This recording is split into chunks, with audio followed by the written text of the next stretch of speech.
welcome to another video. Today we're back in my sketchbook and we're back with my OCs, Kira and Nick.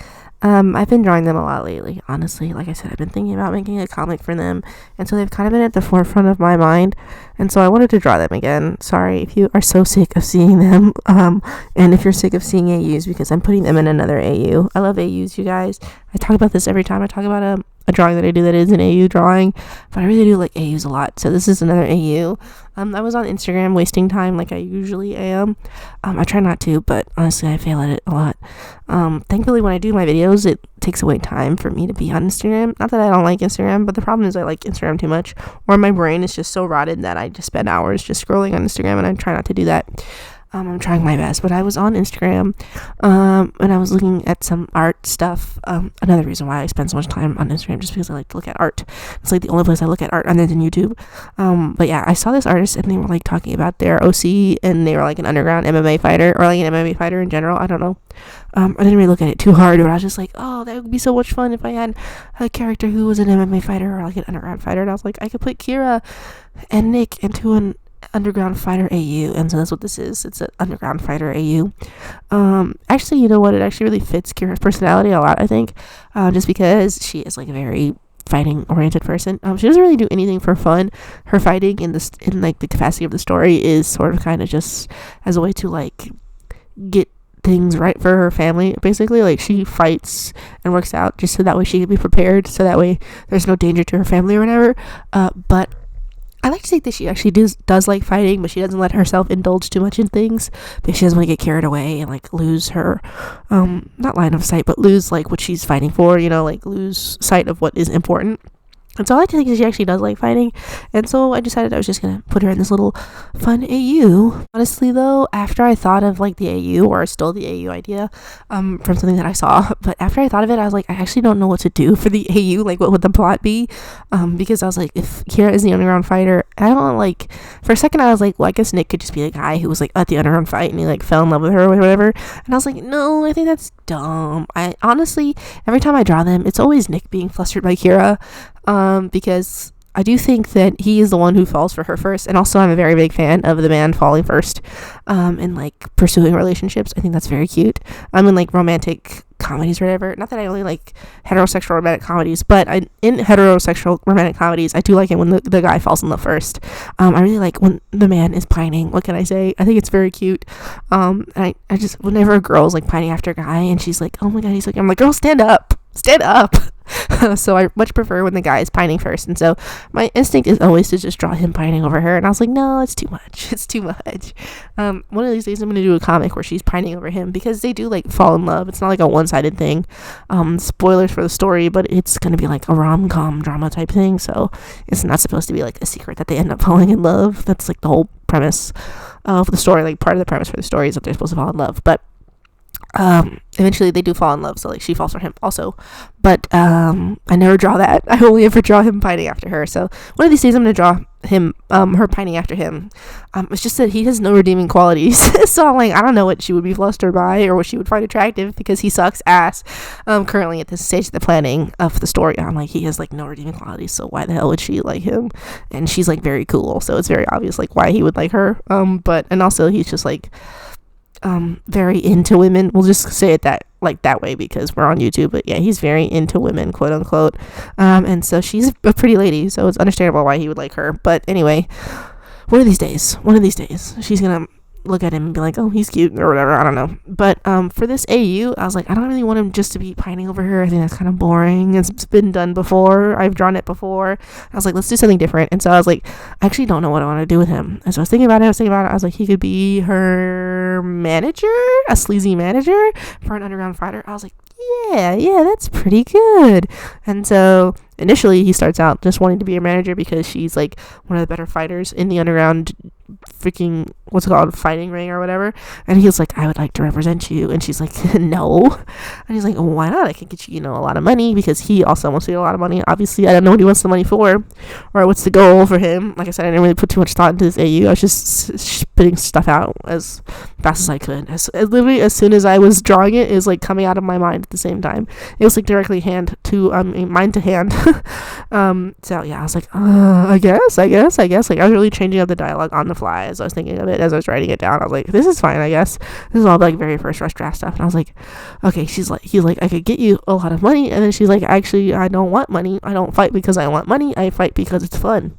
And he's like, okay, she's a weirdo. It's like, why would you be in underground fighting if you were just fighting for fun? Which I don't know anything about underground fights. Maybe that's why people fight. Maybe people are like really desperate for money. She obviously is in this AU, is not desperate for money. Maybe she is. But maybe she's just like fighting because she enjoys it more than the money. I don't know. The gist is that she fights because it's fun. She's not fighting for the money. So he's like, okay, she's kind of weird. But then he's like, well, maybe if I get you the a fun fight, can I be your manager? And she's like, sure. And so I guess eventually in this AU, he does go ahead and get her a fight, and he becomes her manager. I don't really know what the plot would be. Not really turning it into a story or anything, because I don't need another story. Imagine like these guys branched off from an AU, some other characters, and imagine if they branched off into another story. That's like story inception. That's too much. That's too much. Fortunately for me, when I do come up with AUs or like design AUs for my characters, I want to be the type of person who could just leave it as like set dressing, like, oh, look at it, it's so much fun, they're just like in the Wild West. I did make a Wild West AU, that's why I thought of that. I don't know why, I was just like, cowboys, and so I made a Wild West AU. You guys are not going to see that until I do the tour of the sketchbook, because I actually didn't like it that much, but we're getting off track. The point is, I like thinking like a fun AU, and I'm like, okay, cool, fun, they're just going to be cute in their outfits. But then I was like, every time I make an AU, I'm like, but what if plot? And I try to think of a plot, and I'm like, why are you doing that? Just draw them in a cute different outfit, give them a little bit of a different look. Why are you thinking of plot for different stories? You have a billion stories going on in your mind. Don't do that. I'm trying not to do that, but I mean I never want to be like, oh my god, I'm like too creative, I'm always coming up with story ideas, because how fucking vain does that sound? But I do come up with a lot of stories all the time, like, and I come up with a lot of stories from dreams and shit, and I'm like, I need to stop. I don't think it's ever a bad thing to say like I have a lot of story ideas. I think that's good. I think it's very creative. My problem is that I have so many story ideas that I never fully commit to one, because I'm trying to like hop around and be like, oh, I write a little bit of this, and I write a little bit of that, and I write a little bit of that, and then I never do anything. It never goes anywhere. And so I'm like, stop coming up with different stories. Okay, take a breath. Okay, push those other ones to the side. Think about them later, and then focus on this one. That's my problem. I don't focus on one. And every time I try to write Nick and Kira's story, I'm like, well, I'll just draw a cute little AU. And I'm like, well, that cute little AU could be its own story. It's like, no, focus. I don't think that I have any sort of attention deficit disorder. I'm pretty sure I'm able to focus 100% fine. It's just that whenever I come up with stories, I'm like, different story. There's so many things to write. There's so many characters to come up with. It's going to be so much fun. And I get caught up in all the fun. And then I don't ever want to do the boring stuff, which is the problem with me. It's like, I come up with the fun story ideas, and then when I'm done coming up with the fun story ideas, I'm like, okay, those characters exist. They have something that they're going to do. Bye. And I never do any of the hard work parts, which is like sitting down and actually writing the damn thing or doing the drawings for the damn comic and stuff like that. That's my problem, is that it's not that I have trouble coming up with concepts and stuff. I have a lot of trouble with follow through. I've never been good at follow through. I always give up on things, and I'm trying to get better at that. And I hope this does not sound like me. I'm like harping on myself or being mean to myself. None of this is mean, you guys. This is 100% true. I'm not being like, oh my gosh, I never commit to things, and I'm like flaky. I'm not being like that. You know, it's not like I'm like saying these things to like make myself feel bad or some shit. It's just true. And this is a very objective way of me to think about it. It's just, I'm just not good at those things, and I need to get better. So if you guys know a way to like actually follow through on commitments and like set dates and like meet them, because even when I set a date for myself, I'm like, bye deadline, that was nice, it was nice seeing you, and then it just whizzes by. It's like, come on guy, you need to commit, you need to have some commitment, stand up for yourself, say, hey buddy, you're gonna do this. And it's like, I can never meet deadlines, especially if it's set by me, because if it's set by me, I'm like, fuck that guy, you know, who cares what she says. But if it's like set by other people, I can do it. I can be like, oh shit, I really need to meet this deadline. Like, I can like write a paper, like for school, when I was in school, I would like write the paper in like 2-3 days, like before it was due. They'd give you like weeks in advance, and I'd be like, okay, I'll crank it out last 2 or 3 days. And that's bad, and you shouldn't do that. You should I don't want to be like, oh, you can't do that. Yeah. You guys know how it is. I'm never going to tell people what to do, but it's like, it'd be much better if you sat down and spent some time on something and you had time to think about it and get it in a way that you like. But every time I try to sit down and give myself time, I end up wasting the time, right? It took me forever to start working on this video. I didn't want to do it, but I have the deadline of tomorrow or today when you guys are seeing this. I have to post it, right? And so I'm okay with those deadlines because it's hard, right? I have to post a YouTube video every day of the week. I said I was going to do it. I've been doing it for 7 fucking months. I'm going to do it. And so, and also part of that is that I get into the habit of that. And so my issue really is I'm not very good at getting into the habit of things. It only takes 10 days to like form a habit. I've been saying that for so many years after I learned that one saying. My dad has started making fun of me about that. And he's like, hey, come on, kid. It only takes 10 days to make a habit. Just make 10 days and you have a habit. And it's true. You just need 10 days to make it a habit. Working on my YouTube videos has become a habit. It's been 7 months, 6 months at this point. 8 months at this point. It's August. 8 months at this point. It's a habit now. I feel like if I don't do it, I'm like, oh God, the world's going to end. You know, obviously not like that exactly, but it's just to making that thing a habit. And it's just like, it's the hardest part for me is committing to making it a habit, right? Those first 10 days are hell on earth for me. It's like, I don't want to do this. I don't want to do it. This is lame. This is boring. I'd rather be doing anything else.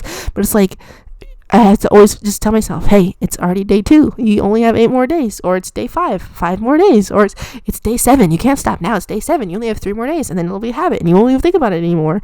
And that's what I have to do. But I have so much trouble even committing to day 1. And so it's like, if you guys know a way to commit to day 1 of a 10-day habit, tell me, okay, how do you kick yourself in the pants to get yourself to do things? That's my hardest part, is just the starting of the thing. And I think that's for everybody, though. I think there's a lot of people who said that the starting the thing is the hardest part. The actual doing it after is much easier than the starting. And I know that for a fact. It's so hard to start stuff.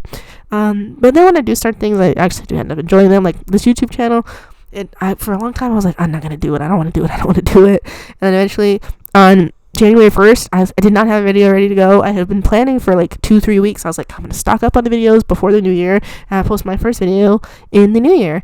And I did not stock up on videos for 2 weeks before, and I just the day of, I was like, I'm not even going to do it. Who? It doesn't even matter anymore. Nobody's going to care about me starting this channel. And I was like, well, fuck it. And then I just posted that video and didn't have any audio. I didn't talk over it at all. I didn't even have my mic yet. I just posted it speed drawing, and that was it. I just did it. And so I really just have to get to this point where I just do things. And I just feel like I always feel like I don't have enough time to do stuff. But I do have time. If even it's only 5-10 minutes, that's still time. 5-10 minutes is better than 0 minutes, you know? I just have to remind myself that it's like, even just 1 minute is better than not doing it at all. And I just have to kick myself in the pants, you guys. And it's so hard, though. Sorry that this video hasn't really been talking too much about the art. Honestly, I don't think the art in this video is like super consequential or anything. It's like not very special. Like I said, it's just for this little AU that I came up with. And I actually am not super attached to it. I think the doodles in it are kind of cute. I like some of Kira's expressions. I have really been trying to try to do this thing when she's smiling is to add her fangs in. Just not fangs, you know, like her canine teeth.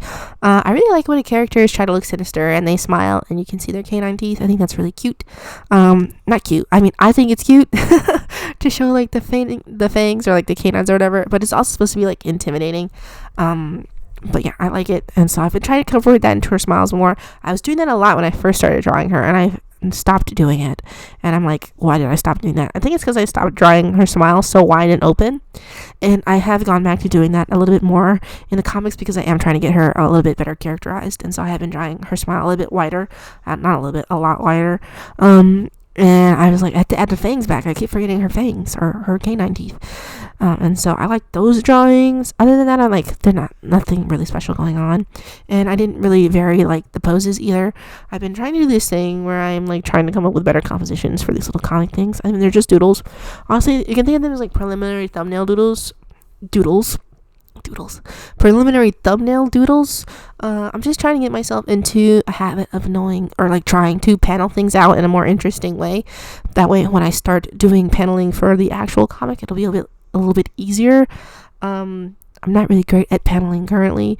I do a lot of dialogue heavy scenes just because I come from a sort of novel writing thing as opposed to like a script writing thing. I don't actually know how to write scripts.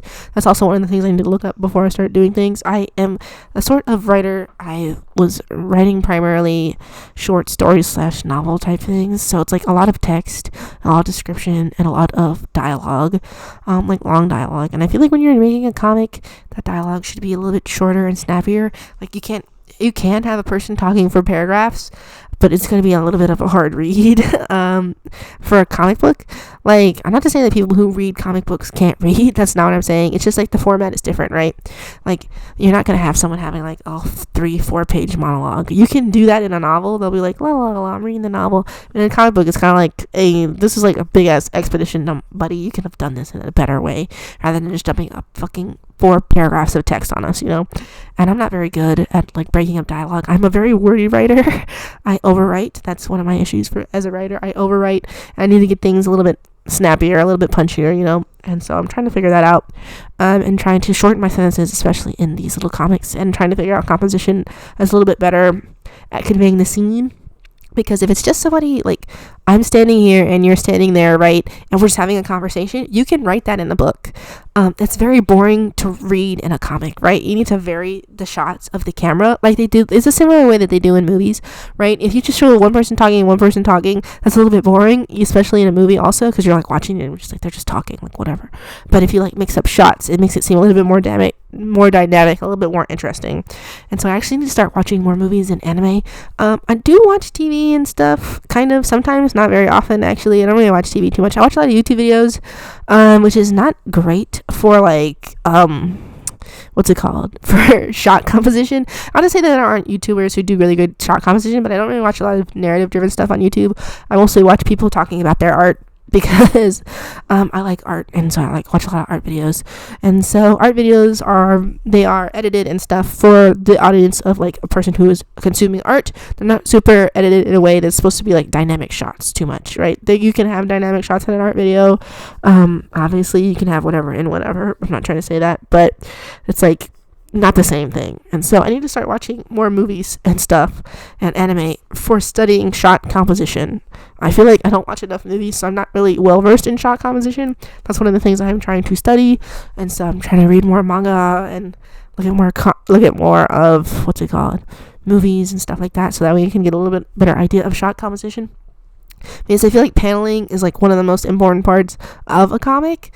It's like it really helps you convey story, and the way that the panels flow really helps convey like the speed of the scene and stuff like that. And I'm trying to do a comic in more of a manga style / traditional comic style. No offense to like webtoon creators who do the webtoon style. I think those are really good. It's really great. I feel like those are really conducive to like scrolling on your phone and stuff. I just never have preferred that style of comics. Personally, I like the manga style, or like the traditional style of comics with like the full page paneling type thing. I just think it's a little bit more something that I am interested in, and so I'm trying to learn that also. Anyway, that is the end of the video, you guys. I lost track of time right here at the end, but I thank you so much for spending this time with me. I will go ahead and see you in the next one. Bye.